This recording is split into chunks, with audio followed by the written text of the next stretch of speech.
मग मागच्या रील मध्ये तू म्हणाला होतास की कुलकर्णी होते ते देशपांडेंना रिपोर्ट करायचे. मग देशपांडे फायनान्शियली काय करायचे? देशपांडे खरं तर काय म्हणून स्वराज्याचा एक फायनान्शियल बॅकबोन होतं. बर. सो हे 10 कुलकर्णी हे त्या परगण्याच्या देशपांडेंकडे पाठवणार सगळा हिशोब. हे सगळ्या हिशोबाचा ताळेबंद करणार, म्हणजे त्याचं बॅलन्स शीट तयार करणार, सोप्या भाषेत सांगायचं झालं.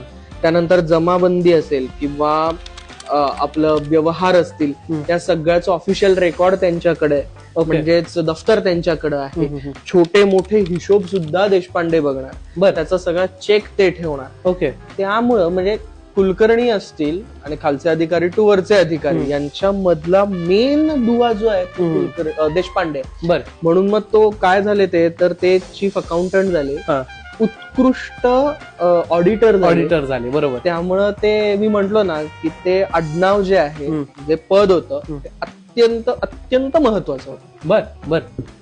मैत्री करायला पाहिजे देशपांड्यांची. अरे म्हणजे काय, माझे आहेत.